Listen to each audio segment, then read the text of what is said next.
wali basida sida mu thonba yararoi hairagadi amuk kairagadi sida mathangi amuk complaint di amuk kanana amuk log dawrige ba social media da aranba feature tawduna aranba wafam kaya thamukasi koi hainga litan wajade tawriba thabak sing se leibak miyam gi dongta praja miyam gi dongta phanaba gi dongta semjabani turen mapan sida kai hiba yam kanna nongji koi monsoon yautring sida koi sannabani haiduna ari lengba koi honorable MLA na ma ki miyang mukhanda yamna kanna honna jab Administrative Committee Kshetrigao Part 1 ki Chairperson oina thabak pujabani akhoi ngasi mafam asida pressman ama pangthok service Kshetrigao kendagi manungda leiba akhoi panchayat taret ahanbada Kshetrigao Part 1 Kshetrigao Part 2 Chairperson aduga Thabangkhong ki Chairperson Mahong Kambu GP ki Chairperson Topnauria Gram Panchayat ki Jila Chairperson Khaidem Lekai ki Chairperson amasung Naruk GP ki Chairperson aduga akhoi Top Sagi Chairperson loinana akhoi Club Taret YWC Thamangkhong OYO Kongpal KSDO Kongpal Khaidem Lekai YPO Khetri Bengoon Awang Lekai KIYC Khetri Awang Lekai Aba Khetri Mayai Lekai amasung KBYC Khetri Bengoon hairiba mayam asina ngasi press conference asi akhoi haugiba asi minute 5-10 asida social media da amadi kanagumba mioi singna yamna social media amasung print electronic media da yamna lana santopa haibadi akhoi Khetri Bengoon gi village manung da leiriba Uyok Achouba haina khangnaba ipai pu haktak tagi ngasi fawada hairiba lam asi Uyok Achouba haiduna 40 Khetri Bengoon village 40 number doctor challaga leijaba mafam asidagi akhoi mamang chahida sahi ama makhai sida thangna ahumlak akhoi turen torban sik ningkhaibadagi pabadagi kaiduna Kshetrigao gi ilin turen mapan amasung Kongpan turen mapan da leiba mioi sing nattana Kshetrigao gi wangmada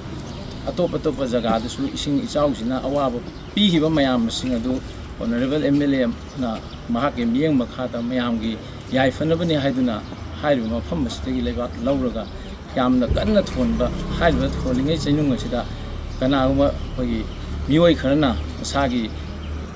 political mileage lawba haigadra natra khudong jaba haigadra adumaina mayamda propaganda sandopadagi akhoi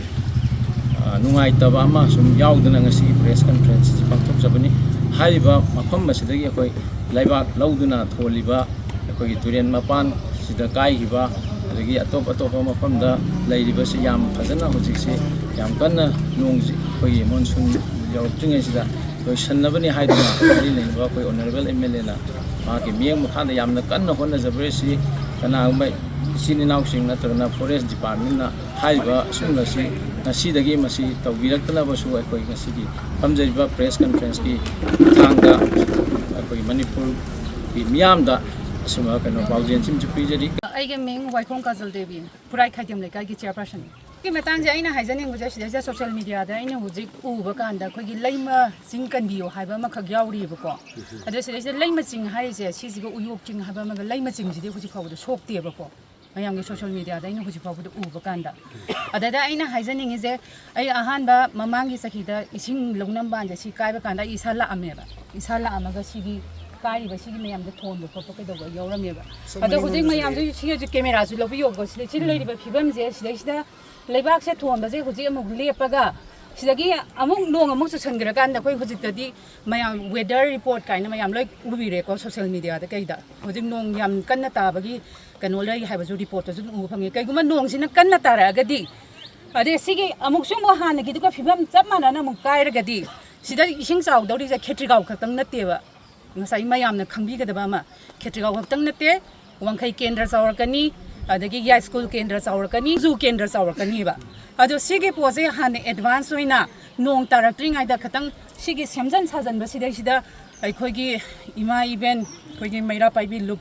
kege mayam jingjang ngasai gi leba kot pa ya roi haibagi kaino makha aina social media da ugo phangjai si yaragadi si tobidana ba ai mayam da ai haijage aduga matang sida minister chingjanjaraga haiba sigi jaga je khara thuna sembina ba ju ai social media gi thongda ai ningsingjage aduga sida kaigumba ama aina sida amaga haijaning ba mana karigumba thabag ama lokhalakpa kanda लेबाकी ओइबा थबक अमा लौखलप कांदा ngसागे खतंग लेबाक मचा तारोइदबा ngसागे अइना तौदौरिबा थबक से सुम्मी नत्रगा लाली हाइबजे फजना खंधरबा मतुंगदुदा step से लौबयु नत्रगदी लौरिबा step तुना हयंग सोइरा अगदी ngसागे लोइनबक सोइगदमनिना सोमना लौरइबा step तो मया ममांग इकाइबा नंगनी सी खतंग आई सोशल मीडिया की थोंग हाइजाउ इंटर समापनगी समापन मुक ओइदैन याम सांगेबा सही मदा अहुम लकाय खबा मतुंग दिदा अखोई थेंगना होवेबा अहाम इसिंग कायबगी दिदा इमुंगदा इसिंग ख्वांग यवेबा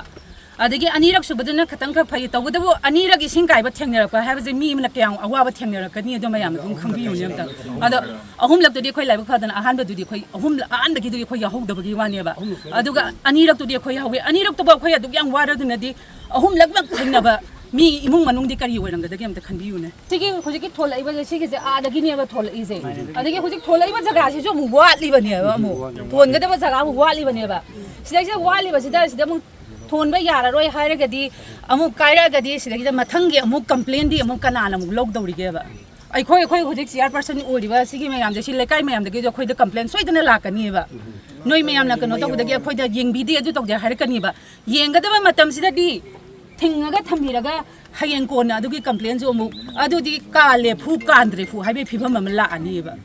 अदुने आइना सोशल मीडिया की मयाम खुतांग आइना हाइजनिंगिसे चेयरपर्सन इरेंगबम एकेन हाइरिबा खित्रिगाव केंद्रगी एमएलए सेक्रेटरी की मखा मियंग मखादा सगी सोरो से कायदना लंबी से कायदना खोइ इसिंग साउसे सही अम मखाइसे या वाना पोंजु अमदी लैरिबा अनप एरिया खुदिमक्ता लोइनबा अवाबा ताखरे हारिबा जगह सिदा लेबाक थोनबगी प्रॉब्लम अम लाखुसिदा मयामना सोजोक पिनबी गद्रा हरगा सोशल मीडिया दा अरानबा विचार तौदना अरानबा वाफम कया थमकसी खोइ हाइनिगा लेतन वाजदे हारिबा थबकसिंग असे खुदकते लेपियो तौरिबा थबकसिंग असे लेबाक मियामगी दंता प्रजा मियामगी दंता फनबगी दंता सेमजबनी लनाइगी ओइबा पैसा तानबगी दंता खोइना लेबा असे चिंथोकजब नते अदुना हारिबा लेबाक थोनबा सिदैदा मयामना सोजोक पिनबियो हाइबा वाफम असे कंसल एमएलए की सु साइटगी मानसु याम कन्न वाना होनजबा मफम जगाने वाफम खरसे थमजरगा